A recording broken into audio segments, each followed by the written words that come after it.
Select the device box.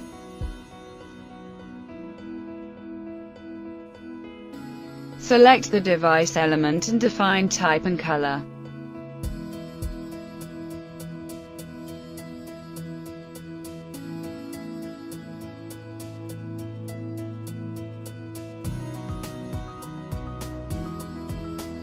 Now select the device boxes to change their color.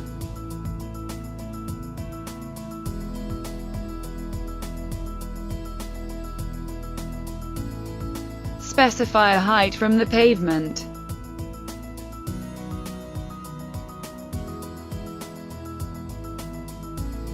Select the materials.